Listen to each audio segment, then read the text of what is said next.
This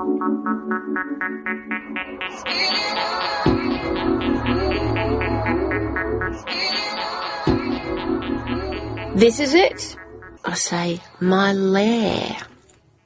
Nice. No supermodels or bomb shelters, I notice. He puts the chicken, vegetables and my toothbrushes on the kitchen bench. He opens the bag and rifles through them. So, Grace, are you going to tell me why you've bought so many toothbrushes? I pretend to think for a moment and fold my arms. No. He shrugs. Fair enough. His hands are in his pockets and he leans his left hip against the bench. My flat is made for me, measured for me. The room is out of proportion now. He takes up all the room. Sometime the next day, or the one after that, I kiss him. Or maybe it is 2 minutes after we walk in the door. I move my body across until it is close to his. My kiss, this first one, is more a pressing, lips closed and soft. For one instant he is still. For one instant I think that there is nothing I can say to erase such a foolish act. Then he moves towards me. He trails his closed mouth across my top lip so I can feel the tiny prickles. His mouth is warm. He knows how to kiss.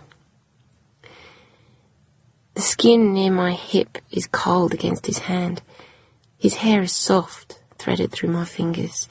He pulls up my sweatshirt and my t-shirt under that, and his fingers are so much darker than my skin that I seem brand new. He doesn't seem afraid of my body. I lean forward and kiss the side of his throat. He bends his head back a little and groans.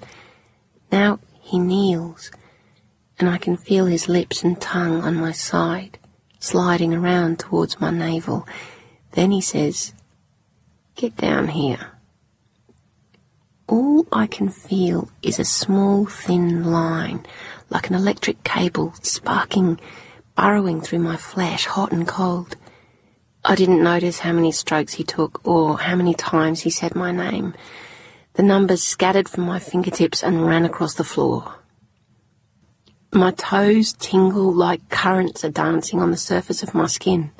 Like a wire has unwound from the socket near the floor, has arced to the leg of the bed, and now my body is covered in a million tiny bursts. The first electric chair was made using Nikola Tesla's technology. His picture is by my bed. He's my hero. Perhaps the chair feels like this at the beginning. Perhaps the electricity starts like a warm glow. Maybe it grows stronger. It feels like ants crawling, then stronger again until it feels like bees stinging. Then, only then, does it feel like electrocution. The electricity on my skin doesn't come from a chair or from my bed. Nikola is looking down on me, but it doesn't come from him either. For an instant, when I wake, I think this is what happens to normal people. They can go to bed without flossing 3 times up and down between each tooth or rearranging their 10 pillows if they choose, and they can still sleep deep and wide. And I wake like I am still in a dream, in the arms of a handsome man who has just made love to me, and free to decide when and how I go to bed, in the shape of a spoon with Seamus curved at the back of me. But I wake up thinking of numbers. I open my eyes. On my bedside table, Nikola Tesla is looking down at me.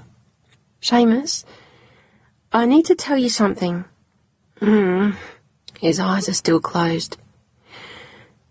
"My name is Grace Lisa Vandenberg," I say, still staring at the ceiling. "I am 35 years old. My mother is Marjorie Ann, and my sister Jill Stella is 33. I have a science degree and a dip ed. I don't like coriander. I don't like realist paintings. There's more." Nikola, electricity, I hardly know where to begin. He stops and looks up at me. "I'm sure there is more, and it's all good to know, Grace, especially about the coriander, but don't tell me right now. Later." I grip the sheets with my hands.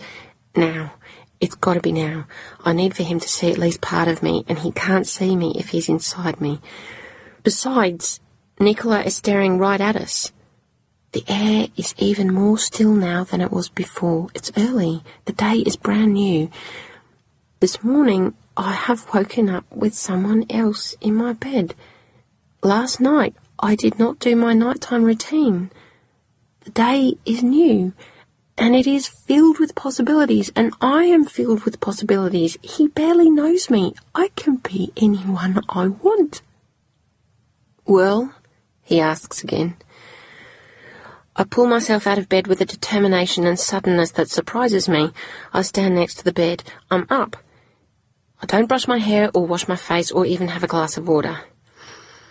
When I come out of the bathroom, Seamus is standing beside my bed, peering at my Cuisenaire rods. Are these rods, like we used to have in school? Yeah, a relic from my childhood, can't seem to part with them. Then he picks up Nicola's photo. Is this your grandfather? He's holding it in both hands so that it faces towards me. I walk towards him and take it out of his hands. No, he's not my grandfather. He's kind of my hero. I'm guessing he's not a footballer. Nope. A dentist? No. I stand there, holding Nicola. Is he coming to breakfast with us? I guess I've been holding him too long. I return Nicola to the bedside table, face down.